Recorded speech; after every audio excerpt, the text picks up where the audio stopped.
بسم الله الرحمن الرحيم الحمد لله رب العالمين والصلاة والسلام على رسول الله وعلى آله وصحبه أجمعين. السلام عليكم ورحمة الله تعالى وبركاته. Tonight's class, wal-Marjan فيما اتفق عليه الشيخان. We've started Kitab Al-Jummah and we're coming up here on Hadith number 499 / Hadith 500. You can obviously see from the narration of 499 that there was something going on with regards to some sunnah practices and what Ibn Umar radiallahu anhuma had seen and encountered. كَمَا تَفْعَلُونَ الْآنِ. He says, as you're doing now, as you do nowadays. As if some people stopped doing it or didn't know about it or rejected it, or some people had different practices. And in many I thought of the Salaf regarding this, when they would say certain things. The only thing that I've recognized from what we used to do in the time of the Prophet is this. The only thing that I've seen is that. The only reason why I prayed like this or wore this for some idiot like you to see me. You find many of these narrations in the books of Hadith in which the Salaf would say certain things. لِيَرَانِي أَحْمَقْ مِثْلُكَ, it says. For a fool like you to see me and then say something about it. Alright? Which goes to show you that ignorance of the authentic sunnah practice is nothing new. And people having views and opinions that go against the authentic sunnah practice also isn't new. The scale in which we live today, of course, wasn't like 1,000 or 1,400 years ago, but the concept of people forgetting things, sunnah being abandoned, the concept of opinion and ra'i, the concept of mukhalafa, people going against the way for politics or for this and that, isn't something which is new. It's not something which is new. And we benefit two main things from this. Number one is not to be so sad and so depressed, so downcast.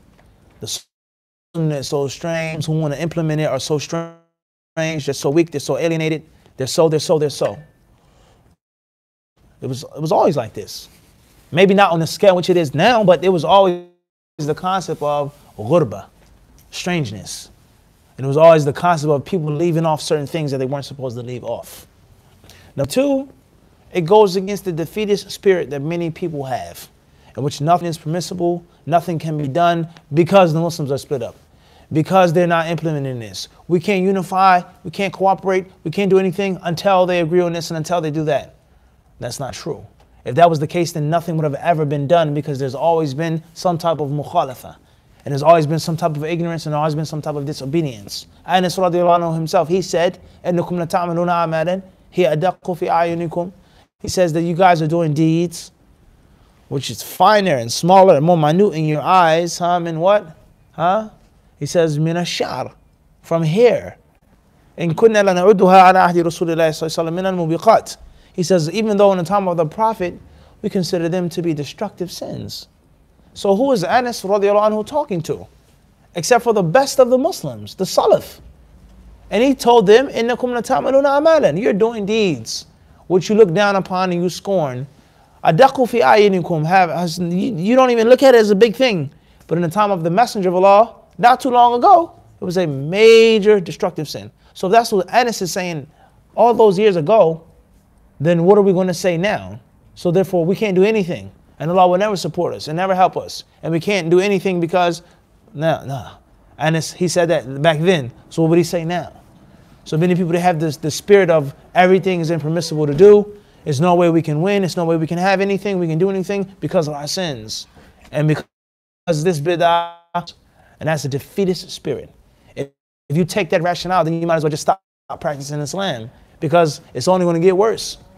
And the people are only going to become further and further and more ignorant every year that goes by. And we explain what's meant by that hadith. When they went to Anas as well. It's another example. They complained to Anas about Hajjaj, right? And how Hajjaj was doing them. And he said, be patient, because the year doesn't come except the next year is worse. Isbiru hatta talqawni ala al-hawd. Just be patient until you meet me at the pond, because a year doesn't pass by except that the next one is worse. And we explained what the ulama of Islam say, that hadith is not absolute. That there's no good in the following year. It's just going to get worse and worse. It doesn't mean that all the time. And many people, they have that attitude when it comes to politics, when it comes to dawah, when it comes to jihad, when it comes to raising a family. Just, give up, just defeat, We've disobeyed Allah and that's it, khalas. And we are not Christians who just submit to fate, quote unquote. Before fate even what? Takes place, they submit to it. God is punishing us for our sins. Let's just give up and quit. Nah, that's not the approach of the Muslim. It's not the approach of the Muslim. Everyone understand this? The people, they misuse these different athar, right? That you can't remove Allah's punishment with your swords.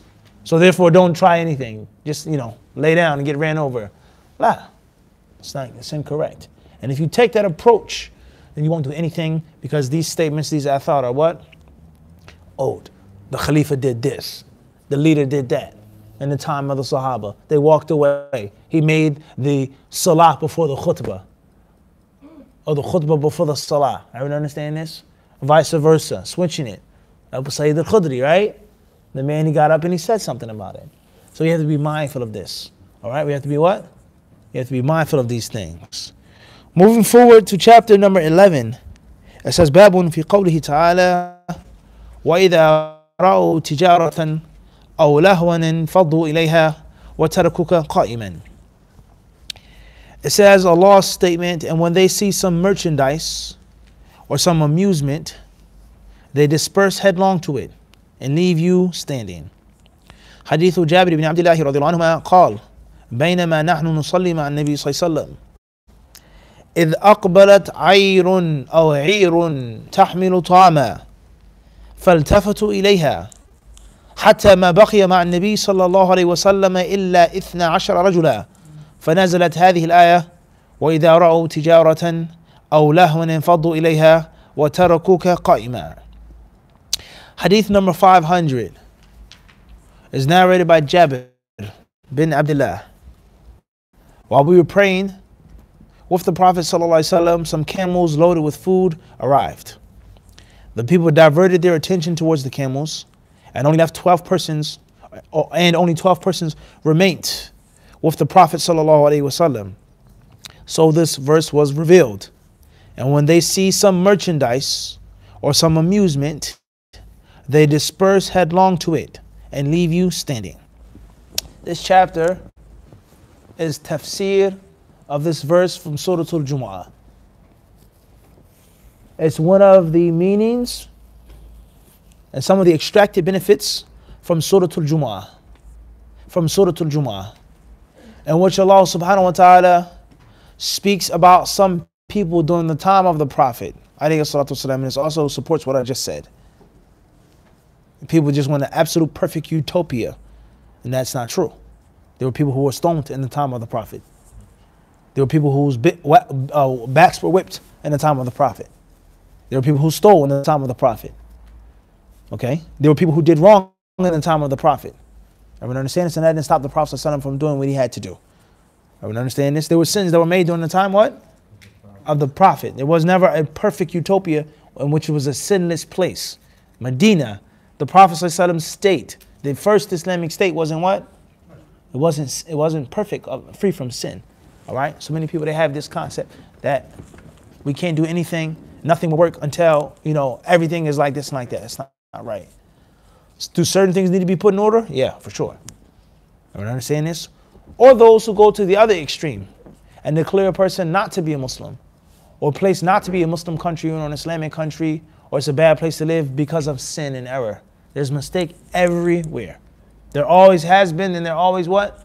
Will be. Except for Jannah. Except for Jannah. Are you understand this? Are there levels? Of course. Is there a percentage? Taban. But there's always going to be something as long as the human being is there. So Allah Azza wa Jal, He says, and when they see some worldly possessions, some things which amuse them or please them, they infaddu ilayha, they run towards it, headlong, they go right towards it. وَتَرَكُوكَ قَائِمًا, and they leave you standing, meaning in Jummah. In Jummah. Allah Azza wa Jal, He says, قُلْ مَا عِنْدَ اللَّهِ خَيْرٌ مِنَ التِّجَارَةِ. Say, O Muhammad, tell them, the reward with Allah, the barakah of Allah, is better.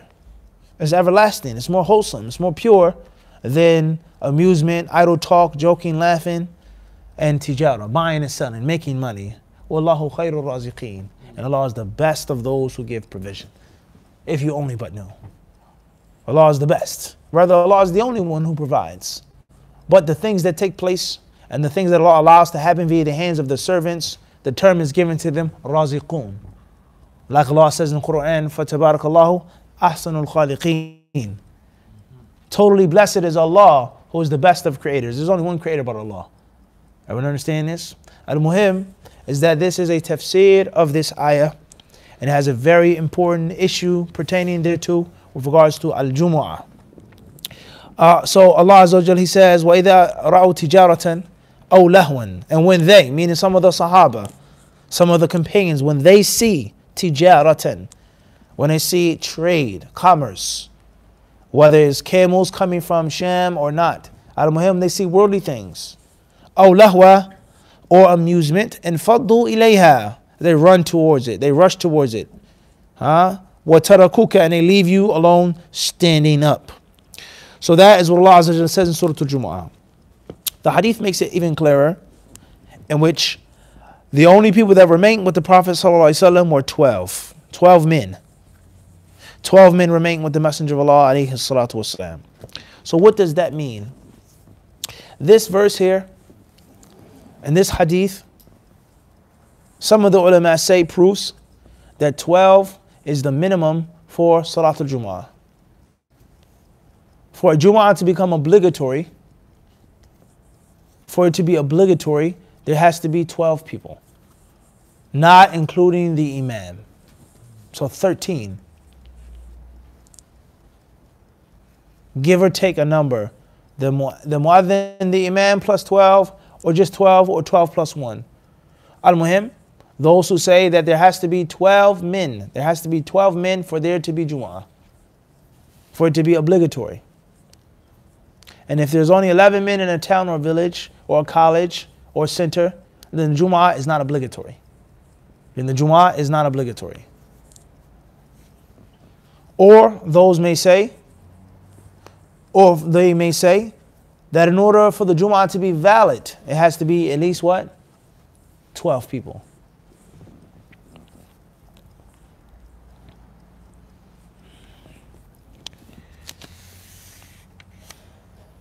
طيب.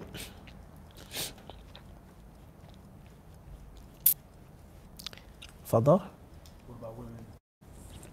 Women could be included in the number for it to be valid, but not necessarily included in the number for it to be obligatory, because they don't even have to go to Jummah.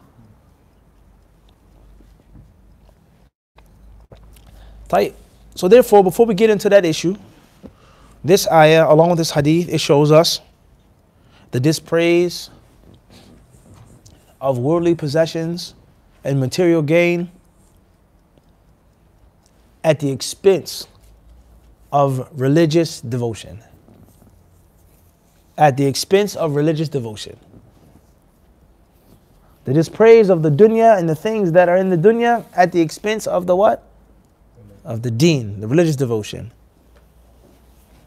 And even for the things to be permissible in Islam, to have this car, or this house, or this watch, or this beautiful spouse, the things that are permissible, they're still low.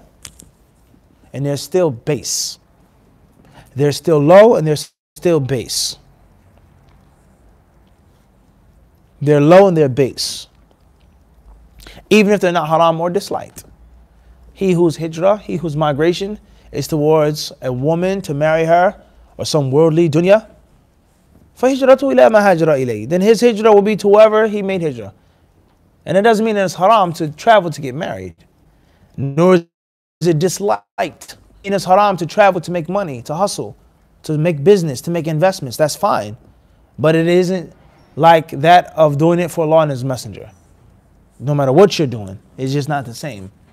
And this also goes to show us the mistake of the people who say that secular knowledge and worldly knowledge has the same merit and virtue as seeking religious knowledge. That's wrong. That's not true. Is it haram to learn chemistry? No. Is it disliked? No. Is it a bad thing? No, it is not. But it isn't virtuous as seeking ilm of the deen. Period. Regardless of your intention. You want to be a Muslim chemist, you want to open up a Muslim laboratory, you want to do this, that's tayyib. You'll get rewarded for that. But it isn't the same as learning about Allah and His Messenger. Studying the words of Allah subhanahu wa ta'ala directly. Everyone understand this? So that's a mistake that many people they make. And when Allah says, إِنَّمَا يَخْشَى اللَّهَ مِنْ عِبَادِهِ الْعُلَمَاء, the ulama are the servants of Allah who only truly fear Him. He's not talking about scientists and chemists and physicists. He's not speaking about them. But He's talking about ulama shara, those who have fiqh of the deen. And it doesn't mean that a Muslim biologist or a botanist or whatever he is a bad person and he doesn't get a reward in his job. It does not mean that. Nor does it mean that we push people away from learning those secular sciences, but it is about what Allah intended and what Allah did not intend. And it's impermissible to mix and match and jumble things up. Everyone understand this? That's not what Allah said and that's not what Allah meant by saying that. And many people, they make this mistake. All right? The murad of Allah Azza wa Jal is one thing. The general virtue, general blessing, tayyib, la bas. But it's incorrect to give the tafsir on the Quran based off of something that Allah did not intend. Khayran inshaAllah. And what's the proof that Allah didn't intend that? Is this. And those are the texts. He who makes hijrah for Allah and His Messenger, then his hijrah is for Allah and His Messenger.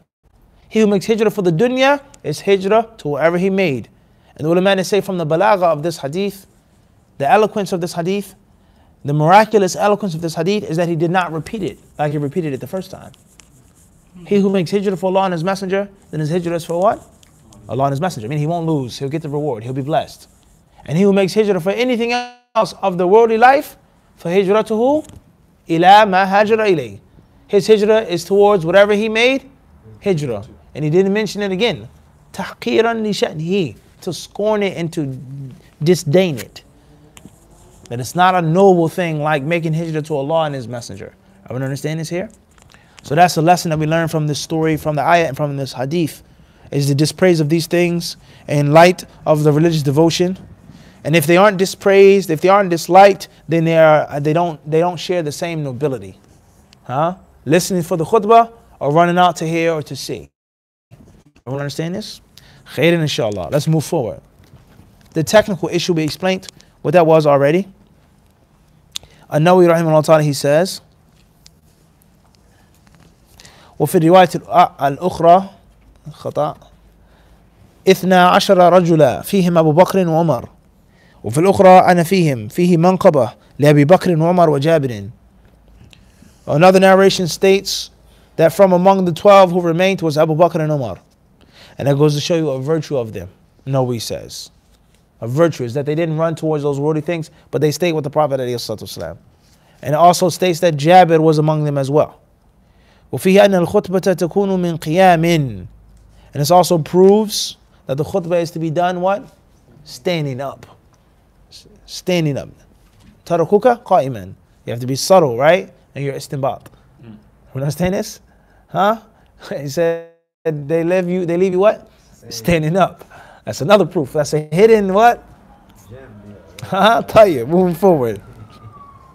He says رحمه الله وفيه دليل لمالك وغيره ممن قال تناقض الجمعة ب12 رجلا وأجاب أصحاب الشافعي وغيرهم ممن يشترط 40 بأنهم محمول أنهم رجعوا أو رجع منهم تمام 40 فأتم بهم الجمعة. وقع في صحيح البخاري بينما نحن نصلي مع النبي صلى الله عليه وسلم إذ أقبلت عين الحديث والمرأة بالصلاة انتظارها في حال الخطبة كما وقع في رواية مسلم هذه. He says here,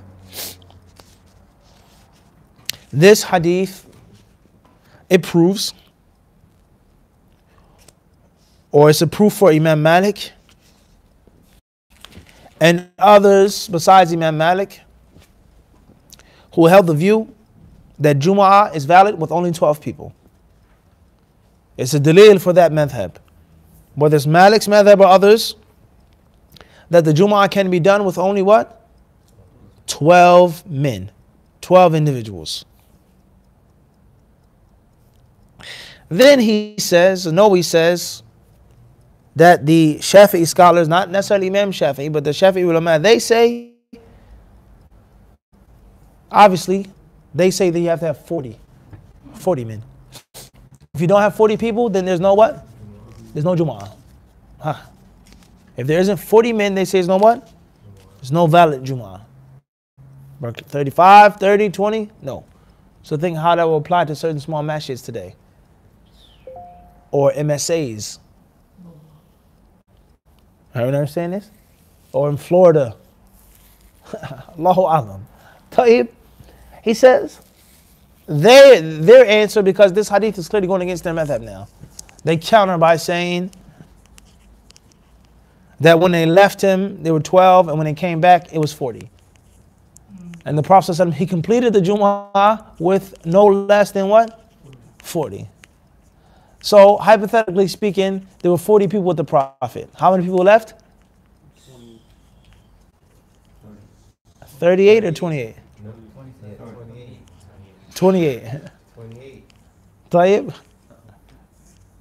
Clear or not? And then he continued his khutbah and everything, and then they did what? They came back. So therefore, it was always 40. Where is that coming from? Taib? Well, before we even go that far, where is the condition of 40 coming from? Where does that come from? What's the dalil that it has to be what? 40 people. They say because when the 28 came back, that's when he completed. But where is the 40 coming from the beginning? That's the question. Where are they getting that from? They have a proof for it. It's a dalil that they use. People of Medina. Malik says only 12. Yeah, Malik says that 12. Where are they getting 40 from? Anybody online have anything? Alright, moving forward. We don't have the time to get into that right now. What's important is we've sparked the thought, right? We've mentioned in the ulama, they have a condition with regards to the number. Moving forward. He says here,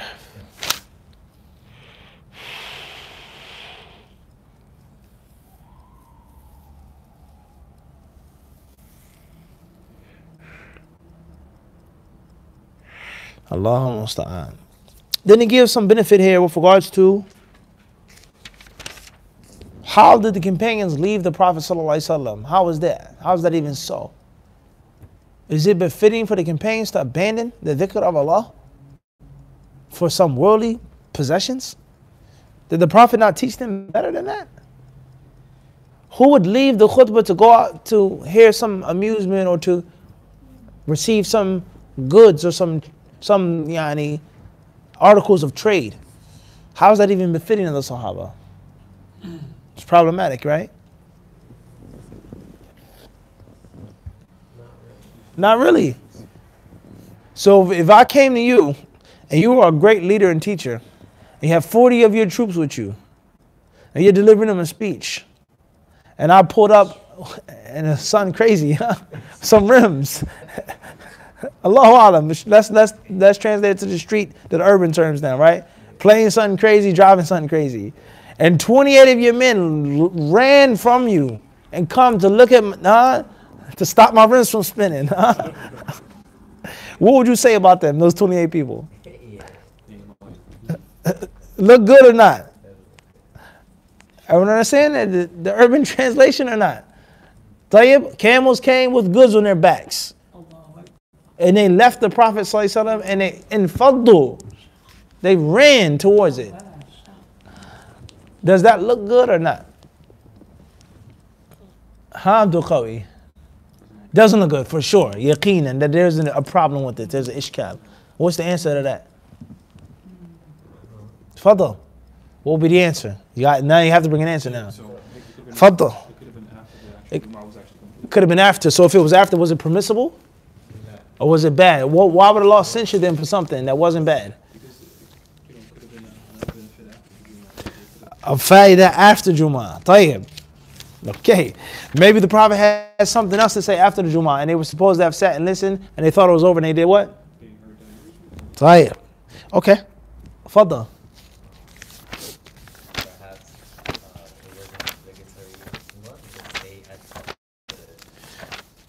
Why would Allah censure them? There's clearly, that's not a praise, that's a dispraise. And when they see, ... they leave you standing. That's usloob, that's a style of praise or dispraise. Without a question. It was a lesson. Fadda Sheikh. It was a lesson, okay? Even though they came to Jummah and the merchants came up with some nice stuff, Okay. their minds decided to go get that stuff. So maybe the lesson is that to hold fast to our prayer. Devotion. So, without a question, Sheikh, the lesson to hold fast to the prayer, but we talking about the Sahaba.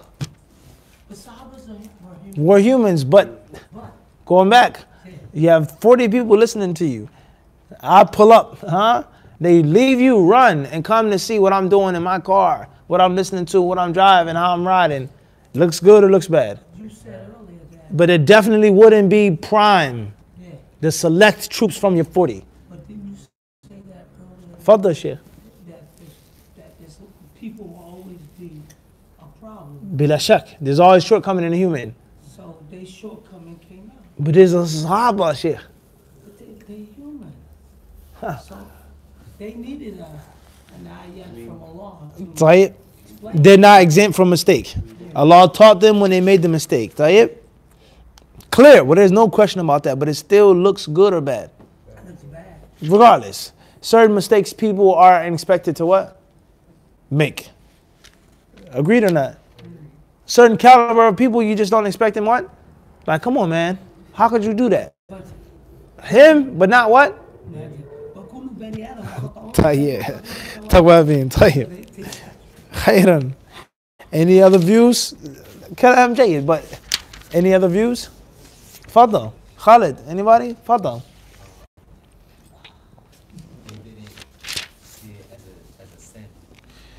They didn't see it as a sin. That still doesn't take the what? No doubt. they were overwhelmed. Allahu Akbar. Allahu Akbar. Allah was teaching them. Yeah, so they have to learn how to be patient.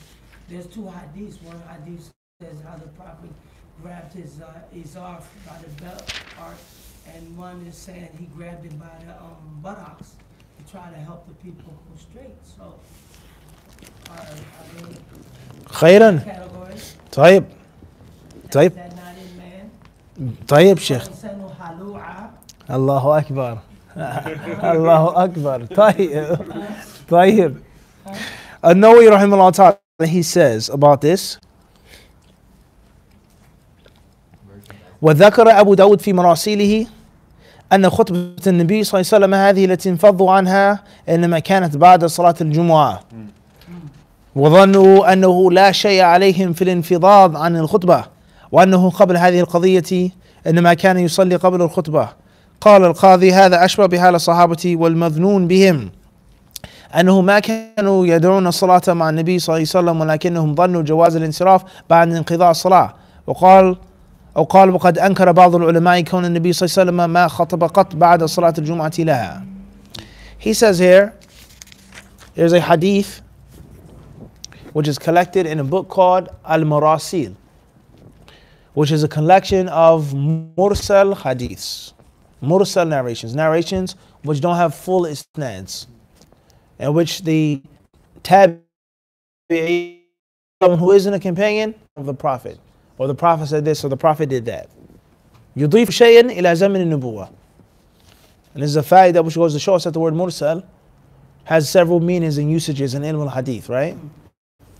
And it doesn't just mean that the Messenger of Allah is supposedly has said or no, but it's also anything that's to the time of prophecy. Hassan al-Basri said this verse came down regarding this. Hassan al-Basri wasn't there. Mujahid, Qatada, he wasn't there. That's also mursal. Doesn't mean it's bad or it's a bad meaning, not necessarily, but it's technically still what? Mursal. He says here in the Murasil of Abu Dawood, rahimahullah, he wrote other books, not just the Sunan, other books that he wrote. In this book called Al-Murasil, it states that the khutbah that they abandoned, that they left off, was a khutbah after the prayer. After the Jumu'ah prayer. After the what? After the prayer. And they thought it was nothing wrong with leaving it off, that it was voluntary, that they didn't have to stay, that they were not required to sit and to stay. And that before this incident is happening, the Prophet ﷺ used to pray before the khutbah. Similar to the what? Eid. Before the khutbah. Qadi Iyad, he says about this, and this is more appropriate to what we should think and feel about the Sahaba, is that they had a clear what? A reason why they did that. But is that what the Quran says? Yeah, it says why we were praying. Not even that, but what does the Quran say? Tells you that you should It's a dispraise or praise in the Quran. pray and then go get Bila the shak. stuff. Bila shak. Everyone understand this? The Quran is a dispraise. وَإِذَا رَأَوْا, and when they see. Everyone understand this? It's still not a good thing. But this is a clear, and don't get too happy now because the hadith is not authentic. That's first and foremost, we said it's mursal. All right? لا يا شيخ, I didn't say موضوع. لم نقل أنه موضوع. Number two is that this goes to show is that there was an excuse. That's the bottom line. And Allah Azza wa Jalla dispraises people and censures actions and statements even if they have a what? An excuse, such as what? Give me a Quranic example of this.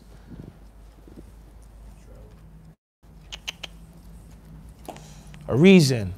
Something that Allah, He speaks down upon, even though the person who did it had an excuse. Many examples in the Quran. Abasa wa tawalla. The Prophet had an excuse or not? He didn't want to turn away from the blind man just to turn away from him, but he was trying to do what? Give da'wah to that. To someone else that was more influential, but Allah still censured him. There's another example in the Quran. The Battle of Uhud. They left the Prophet ﷺ, and they disobeyed what he said do. They didn't disobey because they wanted to disobey. They thought the war was over. They thought the battle was over. He's told the archers, don't come down, right? Yeah. And they did what? They came down. But the blame still what? Still fell.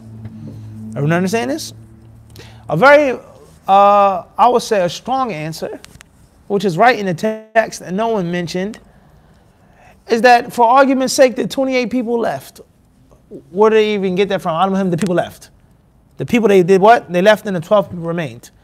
The best from among the people left or remained? They remained. Such as Abu Bakr and Umar.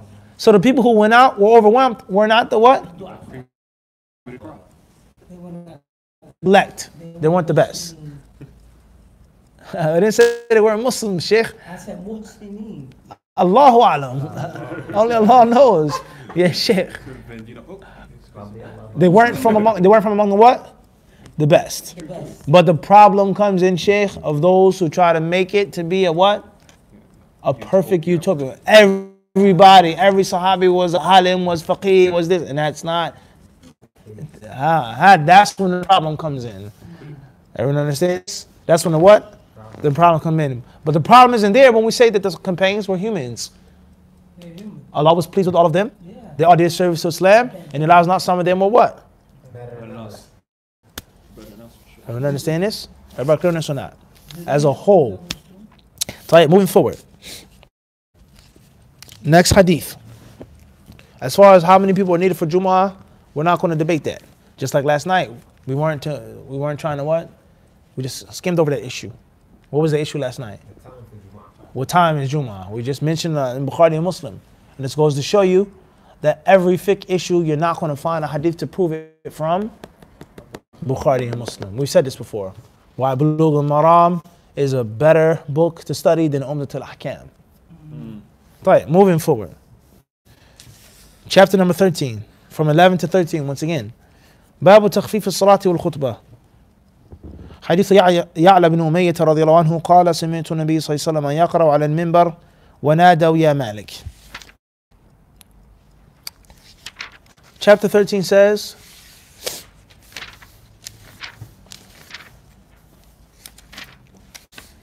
shortness of prayer and khutbah. Shortness of prayer and khutbah. Hadith 501 is narrated by Ya'la ibn Umayyah radiyallahu anhu. I heard the Prophet ﷺ reciting the following verse on the pulpit. And they will cry, it says here, oh Mali. It says in the footnotes, this is part of a verse. Mali or Malik is the name of the gatekeeper of hell. The people of hell will call him, O Mali, K, in parentheses. Would that your Lord put an end to us? He will say, verily you shall abide forever. 43:77. Al-Muhim, this doesn't give us much here in this chapter. And the reason why it doesn't give us much is because the chapter is from Sahih Muslim, but the hadiths are from Bukhari and Muslim. And if there's no hadith which is agreed upon by both sheikhs, the compiler just mentioned the best thing that he could. One hadith that was agreed upon, but the chapter in Sahih Muslim includes other narrations which clearly show how the Prophet ﷺ made his prayer in his khutbah in his prayer. Long, short, or in the middle. Long, short, or what? Or in the middle. As we've explained before, right? The glitches. طيب.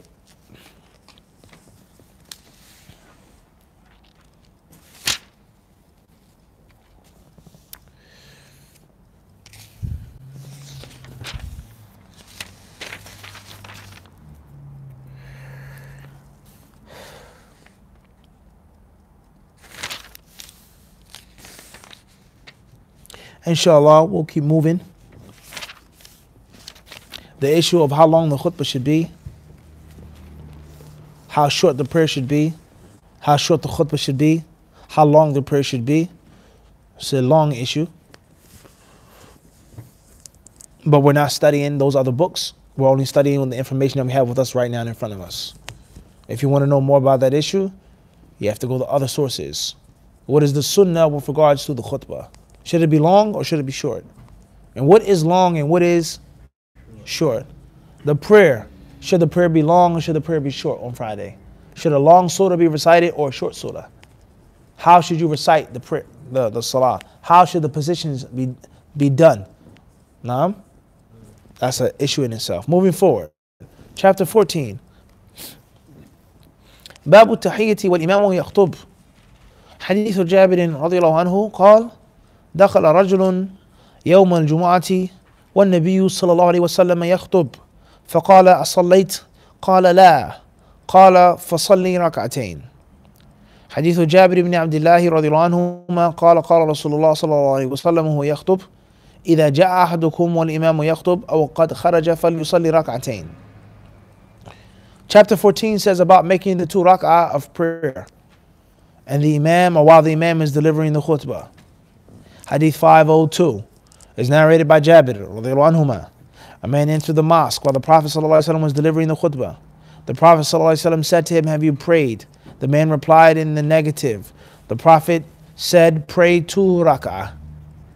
Hadith 503 is narrated by Jabir ibn Abdullah. While delivering a khutbah, Allah's Messenger ﷺ said, if any one of you comes while the imam is delivering the khutbah or has come out for it, he should offer a 2 rak'ah prayer. The chapter heading is teaching us and showing us one of the rulings and some of the etiquette of Jummah. And that is, do not sit down until you have made those 2 rak'ah. Even if the imam is delivering the speech, which is obligatory for you to listen to and pay attention to, and not to tell someone to be quiet or sit still, or play with stones or twiddle with your fingers, etc. And this, without any question, is a dalil for those who say that making those 2 rak'ah before sitting down is fard, has to be done. And it isn't just a sunnah. And the Prophet ﷺ will not stop his speech to tell someone just to do something which is recommended. Just like Umar radiallahu anhu called out to Uthman in front of everybody. He wouldn't have done that for something that was just what? Recommended. Alright? So these 2 hadiths, they support those who hold that view. That tahiyyatul masjid, or whatever you wish to call it, tahiyyatul rabbil masjid, al-muhim, the 2 rak'ah before sitting down is not recommended, but what? obligatory, mandatory. Now, even if the imam is speaking. Chapter 17 says, Babu ma yaqra'u fi yawm al-Jum'ah. What to recite on Friday. حديث أبي هريرة رضي الله عنه قال كان النبي صلى الله عليه وسلم يقرأ في الجمعة في صلاة الفجر ألف لام ميم تنزيل السجدة وهل أتى على الإنسان. Narrated Abu Hurairah, Hadith 504. The Prophet صلى الله عليه وسلم used to recite the following in the Fajr prayer of Friday. ألف لام ميم تنزيل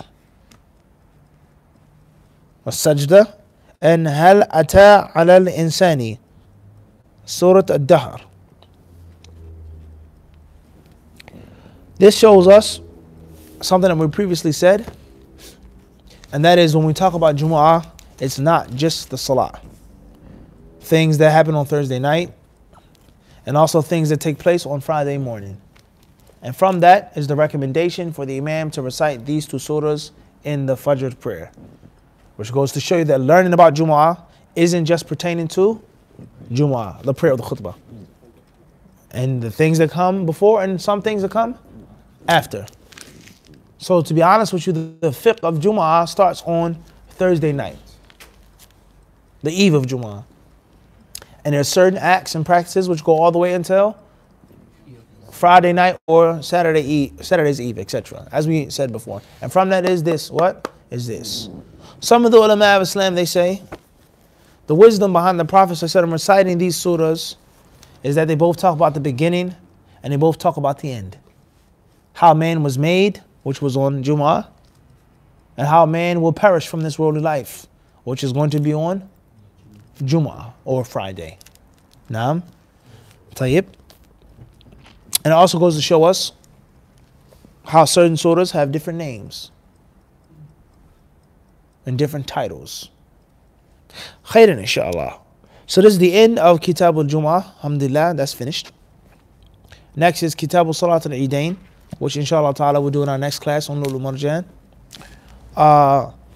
With regards to the khutbah, the last thing I'll say regarding this is that if you have to do a khutbah, you should try your best and seek Allah's help to prepare for it.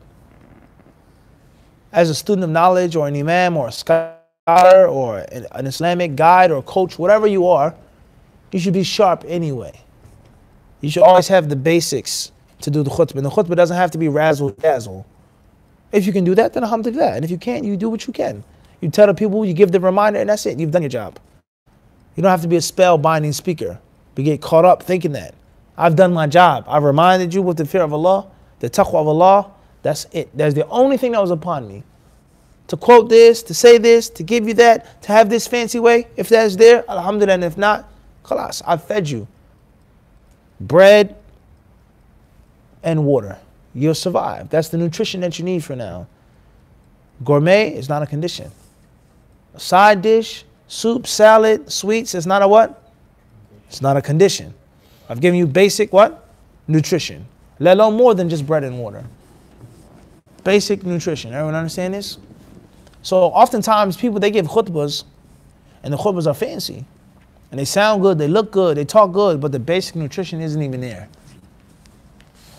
They've given you some food which has no nutritional value. And there are other people who may give you a boring, basic, bland food, but the nutritional value is what? Is there. I understand this? So seek Allah's help in preparing for the khutbah and make sure that you have the fundamentals covered. And as a student of knowledge or a sheikh or whatever you are, you should automatically always have enough to do that. You should even have more. Everyone understand this? Try to make the khutbah relative and try to make it practical. Try to make it something that pertains to your people and your time and your environment. Everyone understand this? Something that the people need. Something that's generally across the board needed. Everyone understand this? Also, the more you do khutbahs and the better you become at it, my advice, my humble advice will be to create your own style. This is advice I'm giving to brothers who have graduated or about to graduate. Because oftentimes students, they have a fear. I've been in Medina for 8 years now, 9 years, sitting back, relaxing, living a beautiful life. Now it's back to Kansas now. I have to go back home now. And the people They are expecting what? Ibn Taymiyyah to come back to them. Whether you realize it or not, they are. They're expecting Shaykh al-Islam to come back to their community now. We've made Hajj, we've made Umrah, we visited you, you took us around, you were translating for us, you took us to the third place, you bought us the juice, mashallah. And little do they know, you're over there watching video games or going to the gym, playing basketball, or doing this and doing that and sitting around and just kicking it, right? Little do they know you come back and you're shivering and trembling and you don't even know how to do a khutbah. From 8 years being overseas, 9 years, 7 years. That's a sad reality, but it is a what? It is reality. So with that being said, seek Allah's help. Try to prepare. Keep practicing. Don't stop. Don't quit. Don't be nervous. Don't be afraid. Don't be embarrassed. The people don't care about what you look like. Your physical stature, they don't care about that. They care about what you say. And they come to eat. Right, Sheikh? They don't care about that. They care about your what? Your words. I don't understand this? So don't get caught up. And never ever submit to insecurities. Never submit to what? Insecurities, because every human being has some type of what? Insecurity. We all do. Some have more than others. Everyone understand this? If an imam not having an insecurity or a flaw or a mistake, I would never be on a minbar. Ever. We'll be no hadith disciple if that was the case. I have insecurities, I have flaws, I have mistakes, I have problems as a human as well. We all do. But it's not about that. So try your best, inshallah ta'ala, to prepare. And the more you do khutbahs, and that's another advice, you should do a khutbah every week. Or at least 3 times out of a month. That way you get sharper and better. And you gain more confidence. And the more you do khutbahs, try to make your own signature style. Something that suits you, something that you're good at. Something that people can look forward to, that can reach their hearts by Allah's permission. All right? So of course you can't do a successful khutbah and your Arabic is poor, your Arabic is choppy. And choppy Arabic manifests itself. And the stronger your Arabic is, better than that, the more confidence you can speak with. The more confidence you can talk with, the more Arabic you know, and the better your Arabic is. The more of the Quran that you've memorized, more hadith that you know. The more you know about speaking and orating and so on, all of these different things, the better it is you'll be as a speaker to get the maw'idah to the people's hearts. Everyone understand this? And last but not least, think outside of the box. Think outside of the box. Don't always be traditional and orthodox. Don't be afraid to mix it up. Don't be afraid to switch it up. These are a few words of wisdom from my experiences as being a full-time Khatib for several years out of my life in several different locations. And Allah subhanahu wa ta'ala surely knows